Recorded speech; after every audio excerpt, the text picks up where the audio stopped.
Hello, Rob McNeilly here, and welcome to day 19. This is the second last video in the free 4-week program, Connecting with Solutions in Hypnosis. What we've been exploring up to now is a refinement of what I learned from Erickson, what has evolved in my work, in my teaching over the last 4 decades. And what I have found, and what other people who have played with this process have found, is that it's very, very frequently an outcome that goes very smoothly, very quickly, very easily, very respectfully. But of course, I would not be so arrogant, so out of touch with reality, to claim that if you do this, you will cure every person with every problem for all times. Of course, that would be absurd.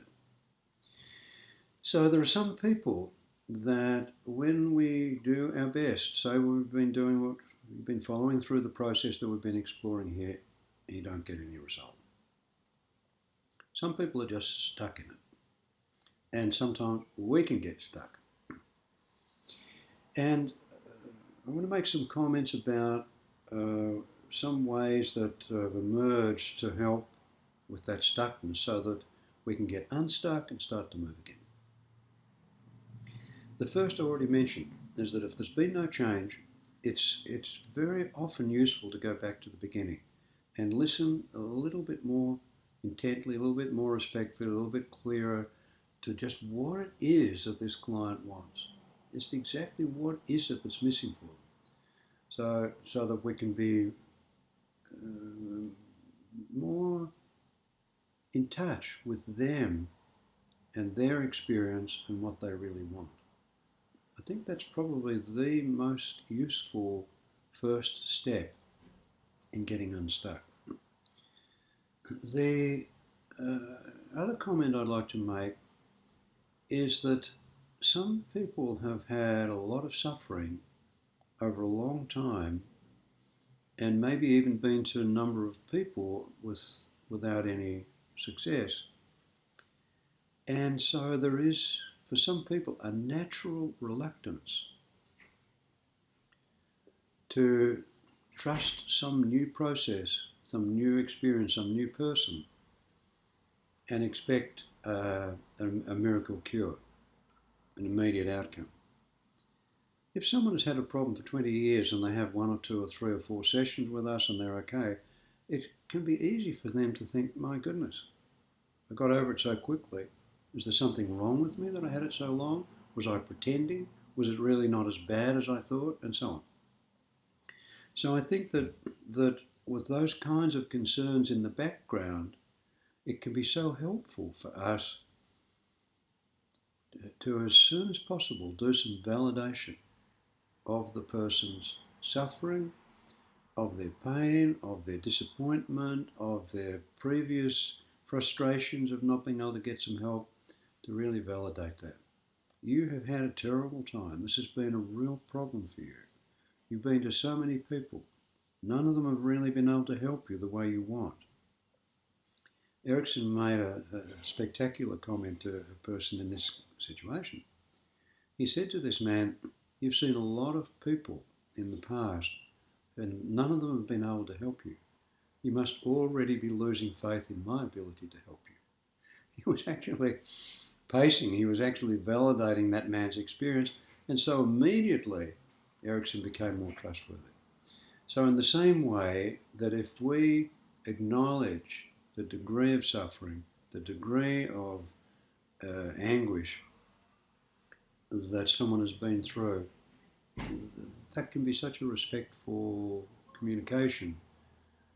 And it's kind of against our better judgment to do that. When we're doing the work that we're doing, we don't like to see people suffering. And it can be tempting sometimes, particularly for someone beginning this work, to help someone to get to a solution so that the therapist feels better.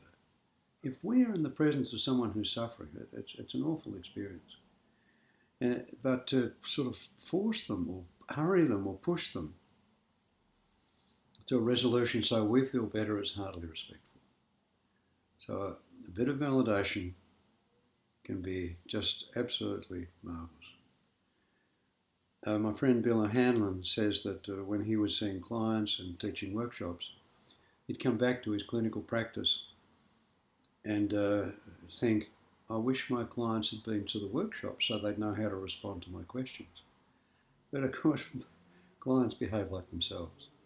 So they're the first two steps that I'd recommend.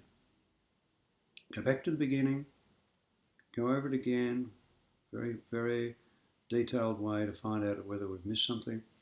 And if that's not getting anywhere, validate.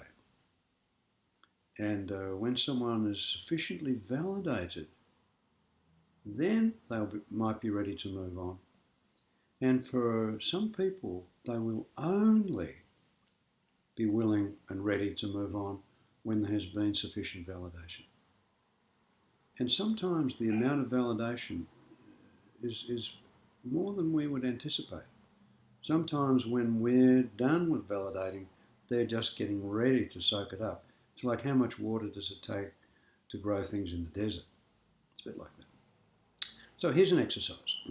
If you are feeling stuck with a client, if they're feeling stuck, go back to the beginning, find out exactly what's missing, what they're up for, what they want, and see if you've missed something. Give it a second chance. If that doesn't work, then the next step that I'm inviting you to play with is to validate someone. Really let them know that from your perspective, their suffering is legitimate. Makes perfect sense. Okay, so there's the exercise. See what happens when you do that. And leave a comment below or send me an email. And I'll see you tomorrow in our last of these 20 calls.